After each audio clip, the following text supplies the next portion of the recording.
This book is called Ollie the Elephant.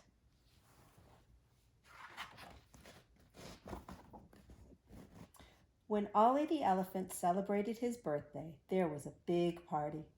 His mother baked a wonderful cake with peanut butter icing. His friends brought him many, many presents, including a drum, a trumpet, a doll, a ball, and even 2 pairs of roller skates. But Ollie wasn't happy. After all the guests had left, his mother gently asked him what was wrong. "I like my presents," said Ollie, "but what I really wanted for my birthday was a baby brother." Ollie's mother looked down at him and shook her trunk. "You don't get little children for your birthday. You have a new doll. Why don't you pretend that he's your baby brother?" Ollie still wasn't happy, so he strapped on his skates and rolled away to find a baby brother. After Ollie had skated for a while, he met a stork. "Good morning, Mrs. Stork," said Ollie. "Can you give me one of your little ones? I want to have a baby brother to play with." "Of course not," said the stork. "I love all of my children very much. I won't give away any of them." Ollie was quiet for a moment. Then he looked up at the stork's empty nest and had an idea. "May I sit in your nest for a while? Maybe I'll see a baby brother." The stork looked at Ollie kindly. "I'll be happy to get some friends and fly you up to my nest, but you won't get a baby brother that way." "We'll see about that," said Ollie. The storks put Ollie into a blanket and flew him up to the nest. He sat for an entire hour, but he was too scared to look down, so he didn't find a baby brother. Happy to be back on solid ground again, Ollie continued on his journey. It was almost dark when he came to a junk heap in the forest where he met a stag. "Hello, Mr. Stag," said Ollie. "Do you have children?" The stag looked puzzled. "Yes, I have several beautiful children." "Great," said Ollie. "I want a baby brother. May I join your family?" "I'm very sorry," said the stag, "but you wouldn't really fit in. You should go home to your own mother and father. It's getting late, and they must be worried about you." With that, the stag bounded off into the forest. A stag is a boy deer. Ollie sat down on an old sofa and thought for a moment. Then he had an idea. He broke an old chair and tied it on his head. "Perfect," said Ollie. "Now I'll fit right into Mr. Stag's family." Ollie skated through the forest, but he couldn't find his new family. It became dark and Ollie was very tired, so he took off his skates, curled up under a tree, and went to sleep. When Ollie woke up, it was a bright, beautiful new day. He took the chair off his head, put his roller skates on, and went on his way. Suddenly a frog leaped across his path. "Hey there," called Ollie. "I'm trying to find a new family. May I come and live with you?" The frog thought for a moment. "Well, I already have hundreds of children, so I guess another one won't be too much trouble. Take off your skates and I'll show you where we live." Ollie was very happy. The frog hopped onto Ollie's head and Ollie trotted off to the pond. Ollie jumped into the water and sat on the bottom with his trunk sticking out so that he could breathe. But as he looked around at the frog and all the other pond creatures, he began to wonder if this was the right home for him. Reluctantly, Ollie stood up and climbed out of the pond. "I'm sorry, Mrs. Frog," he said sadly. "Your pond is perfect for frogs, but it is not the right place for me." Ollie put on his roller skates and rolled away, dripping wet and very unhappy. As it began to get dark, Ollie came to a town. He crept inside a small building, and there he met a large striped cat. "What's wrong?" asked the cat. "You look very sad." "I'm lost," said Ollie. "I ran away from home to find a baby brother, and now all I want is to go back home to my mother." "I remember being lost when I was little," said the cat as she licked her paws. "Follow me and I'll show you what to do to find your mother." Ollie skated along behind the cat until they came to a wall. "Here we are," said the cat. "Climb up on this wall and meow until your mother comes to get you." Do you think that's going to work, friends? Ollie thanked the cat for her help. She trotted off to feed her kittens. He looked up into the sky and called for his mother over and over, but she didn't come. He was very tired, so he climbed down and hid behind some bushes.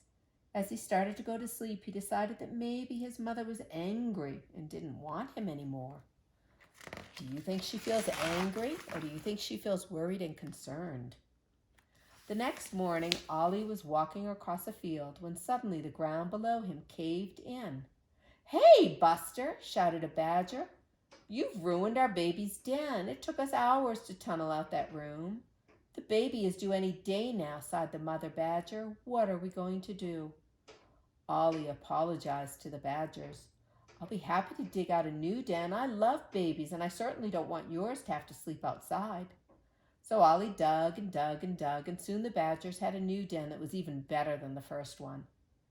"You're a good little elephant," said the father badger. "I'm sure your mother is very proud of you." When he heard this, Ollie almost started to cry. He said goodbye to the badgers and slowly walked away. As he walked along, Ollie met a beautiful peacock. The peacock asked him why he looked so sad, and Ollie told him his story. "I'm sorry I can't help you find a baby brother," said the peacock, "but I can think of a way to cheer you up." The peacock gathered a few feathers from all of his friends and tied them around Ollie's waist. "There you go," said the peacock. "Now you're the most beautiful elephant in the whole world." Ollie was very happy. He held up his head proudly and continued on his journey. Ollie's happiness did not last long. One by one, the beautiful feathers fell out, and soon he was just a lonely little elephant again. By evening, he was completely lost, and he also realized that he had left his roller skates in the town. Suddenly, he heard a strange screeching sound, and when he turned around, he saw a bat. "You look very sad," said the bat. "Is there anything I can do to help?" The little bat listened very patiently as Ollie explained his problem. "Well," said the bat, "I can help you find a baby brother. I can't help you find a baby brother, but the least I can do is offer you a place to rest. Why don't you come and hang out with my family?" Ollie happily accepted the offer, but he didn't realize quite what the bat had meant. Although it was very hard, Ollie was finally able to hang upside down with the bats. As he tried to rest, the kind little bat flew around and offered some advice. "Your mother must be very worried about you. I'm sure she loves you very much. I can tell you how to get back to the town where you left your roller skates. You should go and get them and skate right back home where you belong." On his way back to town, Ollie met a kangaroo who had a baby in her pouch. When Ollie told her his story, she offered to let him play with her baby. She tied a blanket around Ollie's belly, and the baby kangaroo jumped right in. Ollie was so happy that he forgot about being homesick. He sat down with the baby kangaroo and told him how much he wanted a brother of his own. Soon it was time for the kangaroos to leave. The baby jumped back in his mother's pouch. They said goodbye to Ollie and bounded off.